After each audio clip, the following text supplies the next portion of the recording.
कुछ समय पहले की बात है। एक गांव में रामू नाम का एक गरीब किसान अपने पूरे परिवार के साथ रहता था। उसके परिवार में उसकी बूढ़ी माँ और उसकी पत्नी सरला उसके साथ रहती थी। रामू के पास एक छोटी सी जमीन थी जिसमें से वो कैसे कैसे करके अपना गुजर बसर करता था। सरला, मैं जा रहा हूँ खेत में काम करने। आज टमाटर का पौधा लगाना है। कोई बात नहीं जी, टमाटर का पौधा लगाकर जल्दी वापस आ जाना। माँ की दवाइयाँ भी लाना है। अब तो माँ जी की तबीयत दिन प्रतिदिन बिगड़ती ही जा रही है। हाँ सरला, मैं जल्द ही आ जाऊंगा और आते वक्त ही मैं माँ की दवाइयाँ लेकर आऊंगा। तुम चिंता ना करो, ठीक है? मैं अब चलता हूँ। तुम अपना और माँ का ख्याल रखना। इतना कहकर रामू अपने खेत की ओर चला जाता है और खेत पहुंचकर अपने टमाटर का पौधा लगाने लगता है। थोड़ी देर बाद रामू अपने घर आने लगता है। आते वक्त उसे याद आता है कि वो अपनी माँ की दवाइयाँ तो लिया ही नहीं। तभी फिर से रामू जाकर अपनी माँ की दवाइयाँ लाता है। अपनी पत्नी सरला से कहता है, सरला, ये लो माँ की दवाइयाँ और माँ को टाइम टाइम से खिला दिया करो, ठीक है? हाँ जी, मैं दे दूंगी। चलिए, आप भी खाना जल्दी जल्दी खा लीजिए, काफी समय हो गया है। रामू खाना खाने के लिए चला जाता है और खाना खाने लगता है। कुछ देर बाद रामू खाना खा लेता है और कहता है, सरला, इस बार अगर फसल हमारी अच्छी हो गई तो उसे बेच के अपने लिए एक छोटा सा घर बना लेंगे, क्योंकि ये घर बारिश में टपकने लगता है। हाँ जी, मैं भी यही बात आपसे कहने वाली थी, पर मैंने पैसे की समस्या की वजह से नहीं कहा। पर इस बार फसल बिकने पर ये घर जरूर बनवा दीजिएगा। वहीं दूसरी तरफ नारायण सिंह नाम का एक जमींदार रहता था, जो बहुत ही लालची और बेईमान इंसान था। लोगों की जमीन छीन लेना और लोगों को तड़पाना रोज का काम था।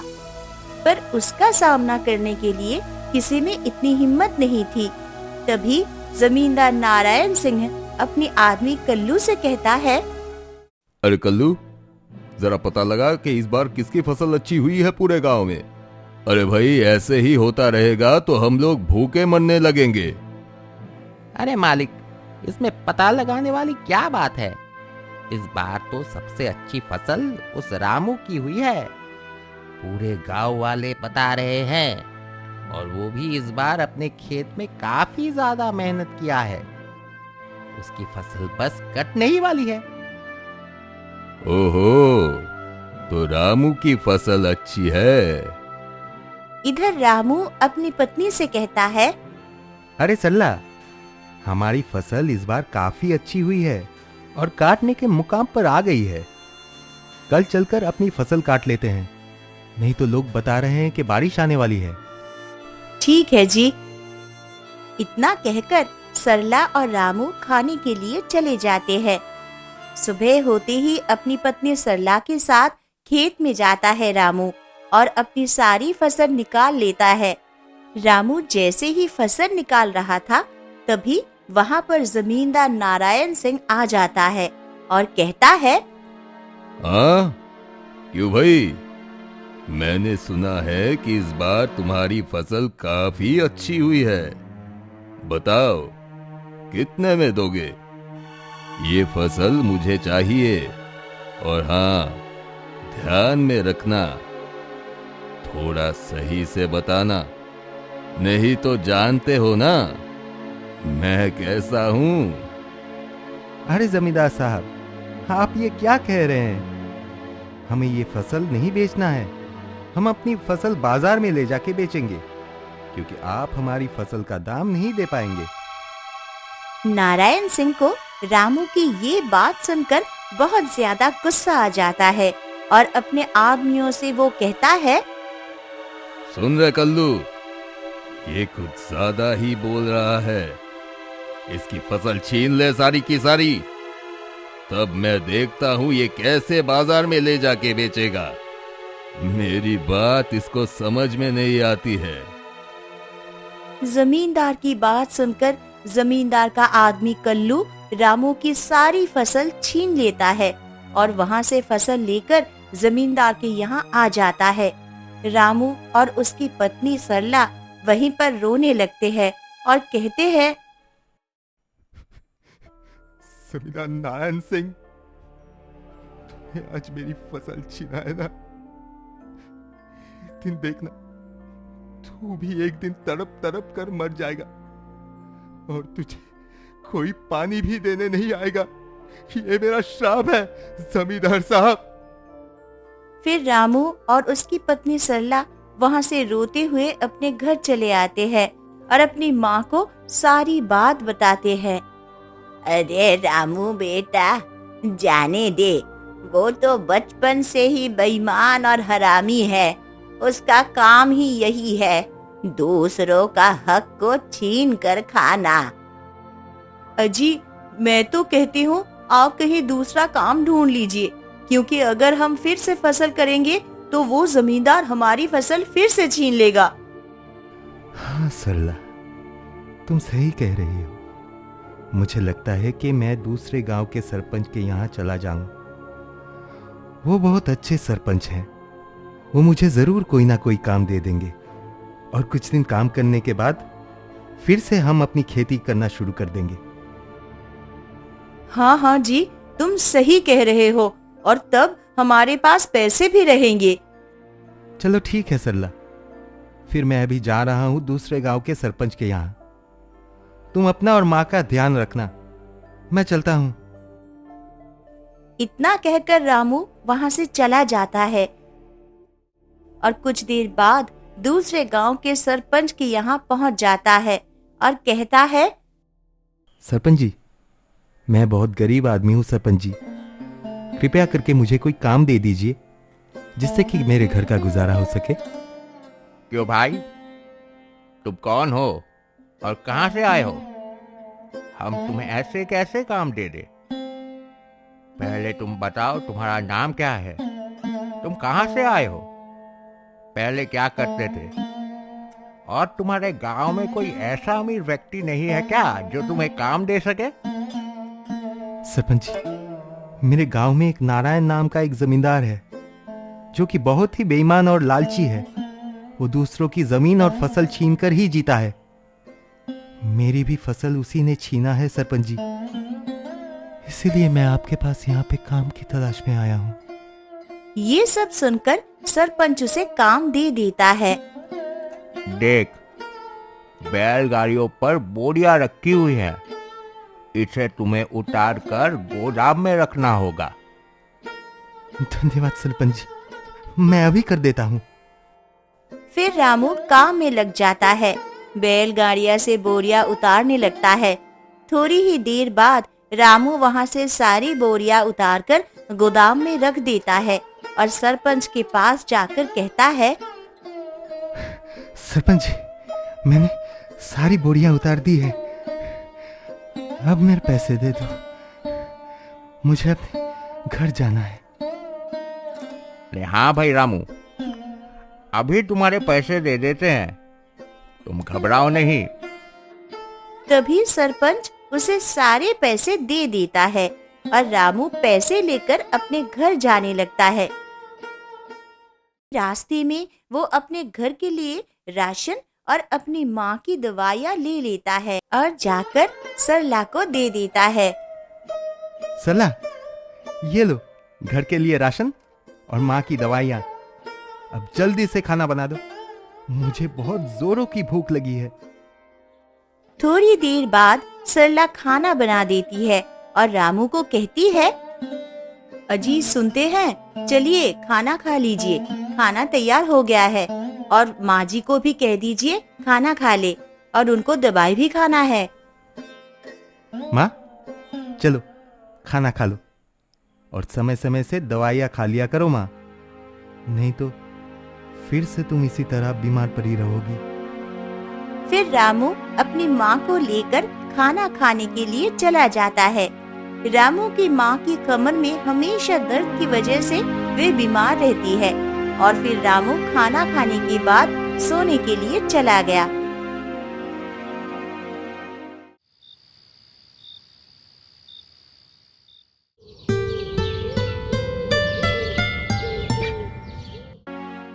सुबह उठते ही सरला से वो कहता है, सरला, मैं जा रहा हूँ सरपंच के यहाँ काम करने। तुम अपना और माँ का ख्याल रखना और माँ जी को समय समय से दवाइयाँ दे देना। ठीक है जी, मैं दे दूंगी, आप चिंता ना करें। आप अपना ध्यान रखिए, माँ जी की चिंता आप ना करिए। ठीक है सरला, मैं अब चलता हूँ, तुम अपना ध्यान रखना।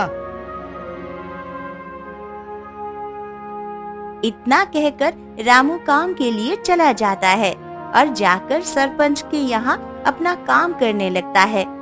थोड़ी देर बाद रामू अपना काम पूरा करने के बाद सरपंच से अपने पैसे मांगता है और कहता है, सरपंच जी, मैंने सारे काम कर दिए हैं, अब मुझे मेरे पैसे दे दीजिए।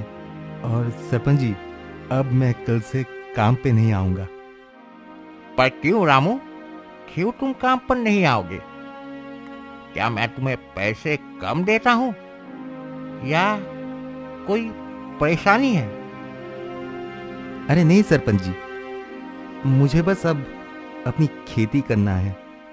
खेती का समय आ गया है, तो मैं सोच रहा हूँ उसी में कुछ खेती कर देता हूँ, जिससे कि मेरे घर का राशन तो आ जाएगा। ठीक है रामू, ये ले अपने पैसे, और जब भी तुम्हें काम की जरूरत पड़े तो मेरे पास आ जाना। तुम्हारे लिए मेरे यहाँ हमेशा काम रहेगा। ठीक है सरपंच जी, आपका बहुत बहुत धन्यवाद। इतना कहकर रामू वहाँ से चला जाता है और जाकर अपनी खेती फिर से करने लगता है। एक दिन रामू जब अपने खेत में काम कर रहा होता है कि तभी उसे एक जादुई अंगूठी मिलती है। रामू उसे देखता है और बोलता है, अरे ये क्या है? ये तो एक अंगूठी है, और ये इतनी अजीब सी क्यों दिख रही है? तभी अंगूठी में एक चमक सी होती है। अरे ये क्या? ये तो चमक रही है। कहीं ये जादुई अंगूठी तो नहीं है? इससे कुछ मांग कर देखता हूं। फिर रामू उससे कुछ पैसे मांगता है। क्या तुम मुझे कुछ पैसे दे सकती हो? रामू इतना कहते ही अंगूठी में फिर से एक चमक सी होती है और वहाँ पर पैसे की थैली आ जाती है। ये सब देखकर रामू चौंक जाता है और बोलता है, ये क्या? ये तो सच में जादुई अंगूठी है। इसने तो मुझे सचमुच पैसा दे दिया। फिर पैसे लेकर रामू वहाँ से तुरंत अपने घर चला जाता है और जाकर अपनी पत्नी सरला को सारी बात बताता है। उसकी पत्नी सरला जैसे ही ये बात सुनती है खुश हो जाती है और कहती है, क्या सच में तुम्हें एक जादुई अंगूठी मिली है? अरे हाँ सरला, ये देखो, अब तो हमारी किस्मत जल्दी ही बदलने वाली है। अब हमें भूख से तड़पना नहीं होगा और माँ का भी इलाज करवा देंगे, जिससे माँ जल्दी ही ठीक हो जाएगी। फिर रामू उस जादुई अंगूठी से ढेर सारे पैसे मांगता है और अपनी माँ का इलाज करवाता है। कुछ दिन बाद रामू धनवान हो जाता है और अपना एक बड़ा सा मकान भी बनवा लेता है, जिसमें फिर वो रहने लगते हैं।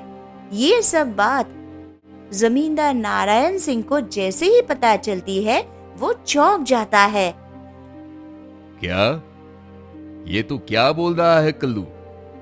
ऐसा कैसे हो सकता है? रामू, वो भी बड़ा आदमी कैसे बन सकता है? अरे हाँ मालिक, मैं सच कह रहा हूँ।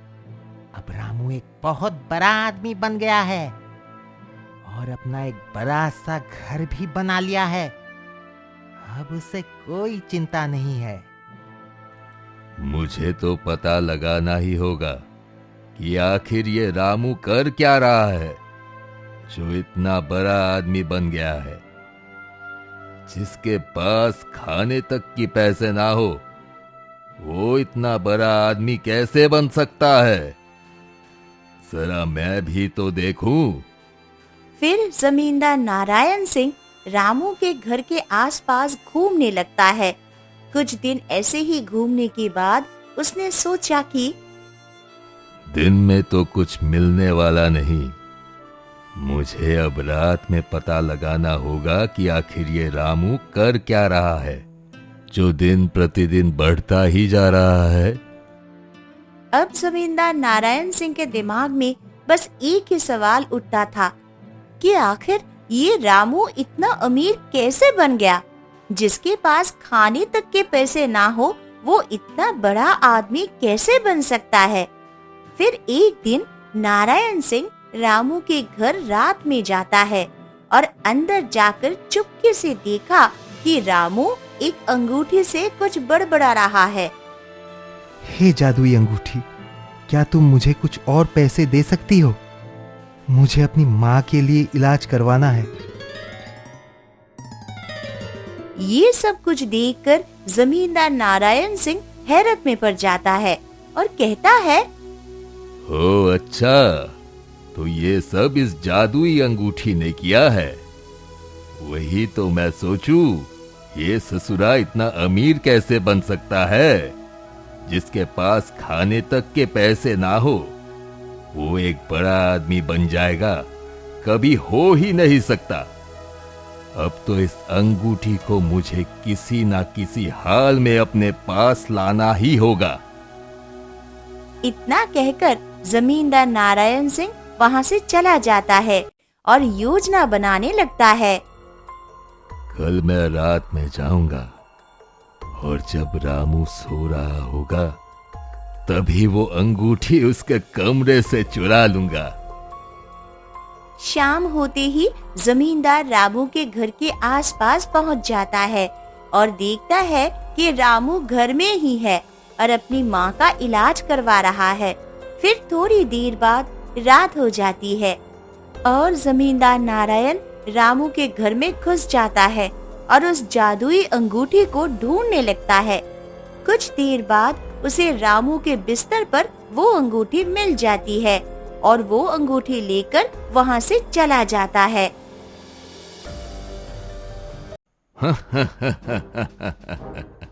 अब तो मुझे यह अंगूठी मिल गई है। अब मैं भी एक बहुत बड़ा अमीर आदमी बन जाऊंगा और इस रामू के बच्चे को मैं भी दिखा दूंगा कि एक बड़ा आदमी मैं भी हूँ।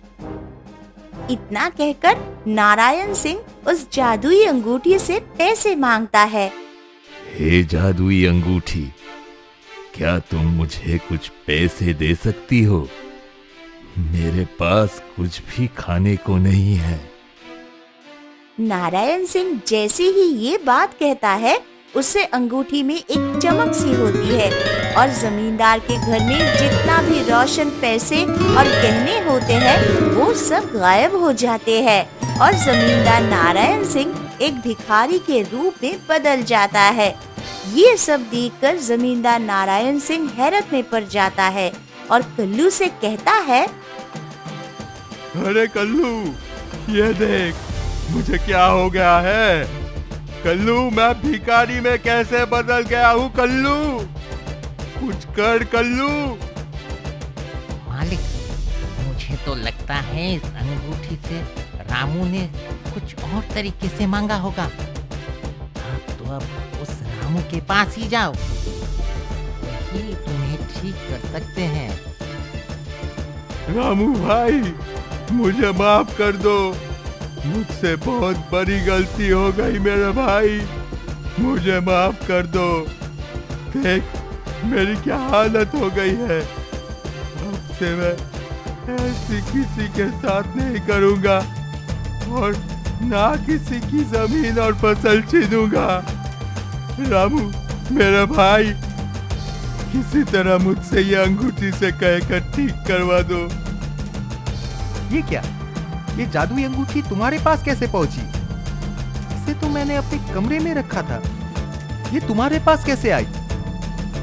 रामू भाई, मैंने आपको देखा था कि आप इस जादुई अंगूठी से पैसे और कुछ गहने मांग रहे थे, तभी मैंने लालच करके ये अंगूठी आपके कमरे से चुरा ली थी। जब मैं इससे पैसे मांग रहा था, इसने मुझे एक भिखारी बना दिया और मेरे घर का राशन और पैसे इसने सब गायब कर दिए। रामू, अब तो तुम ही मुझे ठीक कर सकते हो। जमींदार साहब, मैं आपको ठीक नहीं कर सकता हूँ, क्योंकि तुमने हम जैसे गरीबों को बहुत लूटा है। अब तुम्हें समझ में आएगा गरीबी क्या होती है। रामू, मेरे बच्चे, मेरे भाई, मुझे ठीक कर दो। मैं अब से ऐसा कभी नहीं करूंगा। मुझे मेरी गलती का एहसास हो गया है। मैं थोड़ा सा लालच में आ गया था। इस गांव का सबसे अमीर व्यक्ति हो जाऊंगा। जमींदार के इतने रोने और गिड़गिड़ाने पर रामू ने उस जादुई अंगूठी से कहकर जमींदार को ठीक कर देता है। जमींदार ठीक हो जाता है और रामू से कहता है, तुम्हारा बहुत बहुत धन्यवाद रामू भाई, तुमने मुझे ठीक कर दिया। मुझे मेरी गलती का एहसास हो गया है रामू। अब मैं कभी भी किसी गरीब इंसान को कभी भी नहीं सताऊंगा, क्योंकि मुझे पता चल गया है कि गरीबी क्या होती है। इतना कहकर जमींदार नारायण सिंह वहां से अपने घर चला जाता है और इधर रामू और उसकी पत्नी सरला भी अपना जीवन खुशी खुशी व्यतीत करने लगता है।